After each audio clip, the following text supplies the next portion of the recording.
Today, we're going to be showing you how to combine this query here with this query here. Welcome back to our video series on Power BI Basics, where we're teaching you how to use Power BI from the ground up. If you're interested in Power BI, please subscribe. We're releasing short, easy to follow tutorials daily. Today, we're going to be exploring the merge queries function of Power Query. So, here I've loaded up two CSV files into Power Query queries. So right here we have sales data, and if you notice it has a salesperson ID. And right here we have salesperson data. If you notice it also has salesperson ID. And we want to combine these two queries into a single query. So how do you do that? Well, you can go here to the Home tab, and then you can click Merge Queries. And if you click this drop down, you'll have an option to merge the queries or merge the queries as new. So if you were to click Merge Queries, essentially whichever query you have highlighted will have the other data added onto it. Or if you click Merge as New, it'll create a third query here with the data merged or combined. So we're going to click Merge as New. Now, when you click Merge as New, you're going to have kind of this pop-up. In this pop-up, you can select the tables you want to combine. So in this case, I want to combine sales data, and I want to combine salesperson data. Whatever table is on top, you're going to get all of those columns, not no matter what, but you're going to get, for the most part, all those columns. And then the table on the bottom is the table that's going to combine. You're also going to have an option down here called Join Kind. And this has all of the different joins that you can include. Let's review what these joins actually mean. And we're going to do that with a visual here I've pulled out of PowerPoint. So we have a few different joins, and the best way to think about joins is by using Venn diagrams. So in a left join, you're going to get all the rows from the table at the top plus the rows from the table on the bottom in this thing. And when I'm saying top, I'm talking about table. Here's the table up top, and then here's the table on the bottom that match the table at the top. On a right join, it's the exact opposite. You're going to get all the rows in the table on the bottom, and then all the rows from the table on the top in this dialog. So I'm going to pull this over here. From the tables at the top.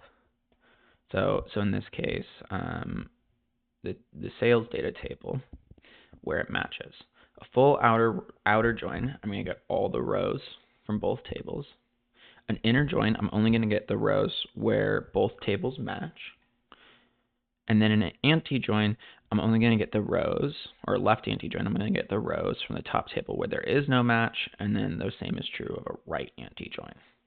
So I'm going to get all the rows at the bottom here. Now, since I'm very familiar with this data, I know there's a row for every single salesperson in both tables. So I'm going to go ahead and I'm going to select inner join, so only matching rows right here. I'm also not going to use fuzzy matching. Fuzzy matching is where if there's not an exact match, Power BI or Power Query can try to find like the closest match. We don't want to do that here, so I'm going to uncheck that box. Now, finally, I'm going to select the columns that I want to join on. So in this case, I want to join on salesperson ID. So I'm going to select salesperson ID and then select salesperson ID here. Now, what if you wanted to join on multiple columns? So what if you wanted to join on salesperson ID, and let's just pretend this salesperson data had location ID. You can hold the control key and you can select the secondary columns. Now, if you notice, a little 1 appeared here, so you can see it's going 1 to 1 and then 2 to 2. I also got this error here because whenever you pull these in, the columns have to be the same data type. So I'm going to hold the control key again and unclick these. All right, so now that we've done this, we can go ahead and we can click OK. And if you notice, it's validating that my selection is OK. Now, remember, I said merge as new, so I'm getting a new query. So I'm going to rename this sales data and salesperson data. And then what I can do is I can see that I'm getting all of the sales data. And if I scroll on over, I now have this salesperson data table here, which I can then either fully expand, so I can either expand them all, or I can go through and I can select just the columns I want.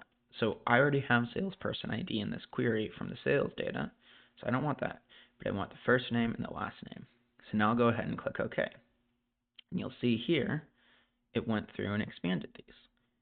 And if you notice, it also added a step down here. So if you look, we now have this step. Let's take a look at what this code looks like up top. So first, it's taking our new salesperson data query up here, and then it's expanding first name and last name, and it's naming it salesperson data first name and salesperson data last name. If I go ahead and I remove this, right, out of this step, what you'll notice is that when I hit the checkbox, these are now named first name and last name. So this right here is where you're selecting the columns, and this is where you're telling it what you want to name the columns. If you double click this step, you'll see that it'll pop open this window right here, and you can actually set kind of that default prefix.